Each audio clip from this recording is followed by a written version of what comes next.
Japan में एक के बाद एक भूकंप के कई झटके। सुनामी की खतरनाक लहरें उठने की आशंका। जारी किया गया सुनामी अलर्ट। खाली कराए गए तटीय इलाके।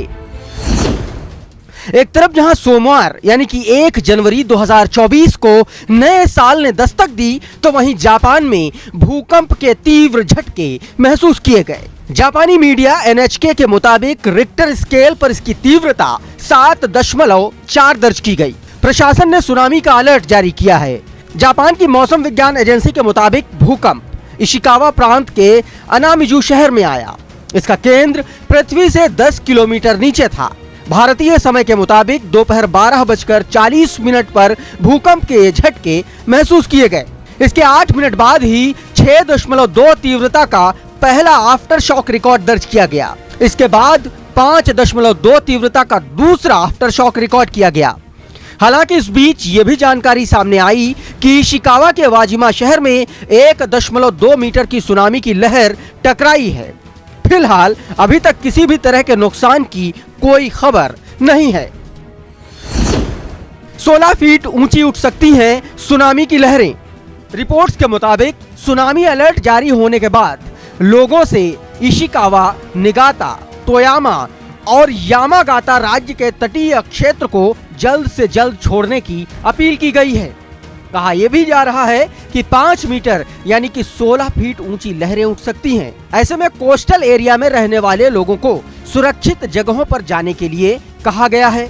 वहीं हवाई स्थित प्रशांत सुनामी चेतावनी केंद्र ने कहा है कि जापान तट पर भूकंप के केंद्र के 300 किलोमीटर के दायरे में खतरनाक सुनामी लहरें उठ सकती हैं। बता दें कि भूकंप के झटके टोक्यो और पूरे कांटो इलाके में महसूस किए गए। एक के बाद एक भूकंप के कई बड़े झटके। जापान के अलग अलग इलाकों में थोड़ी थोड़ी देर में भूकंप के कई झटके महसूस किए गए।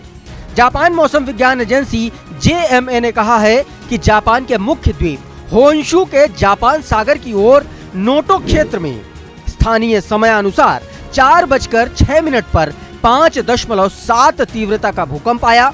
इसके बाद शाम 4:10 पर 7.6 तीव्रता का भूकंप।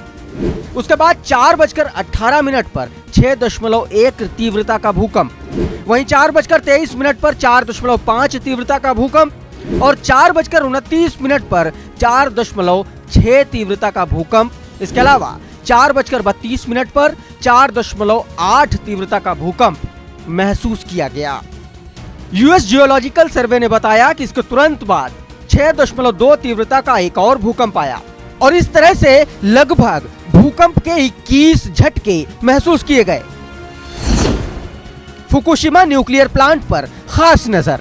बता दें कि साल 2011 में जब जापान में 9 तीव्रता वाले भूकंप की वजह से सुनामी आई थी, तब उसने फुकुशिमा न्यूक्लियर प्लांट को तबाह कर दिया था। इसे पर्यावरण को नुकसान के लिहाज से बड़ी घटना माना गया था। तब समुद्र में उठी 10 मीटर ऊंची लहरों ने कई शहरों में तबाही मचाई थी। इसमें करीब 16,000 लोगों की मौत हो गई थी। रिंग ऑफ फायर पर बसा है जापान। जापान भूकंप के सबसे ज्यादा सेंसिटिव एरिया में है। यह पैसिफिक रिंग ऑफ फायर पर बसा हुआ है। बता दें कि रिंग ऑफ फायर ऐसा इलाका होता है जहां कॉन्टिनेंटल प्लेट्स के साथ ओशियनिक टेक्टोनिक प्लेट्स भी मौजूद रहते हैं। ये प्लेट्स जब आपस में टकराती हैं तो भूकंप आता है। इसके असर से ही सुनामी आती है और वोल्केनो भी फटते हैं। Bureau report, daily line.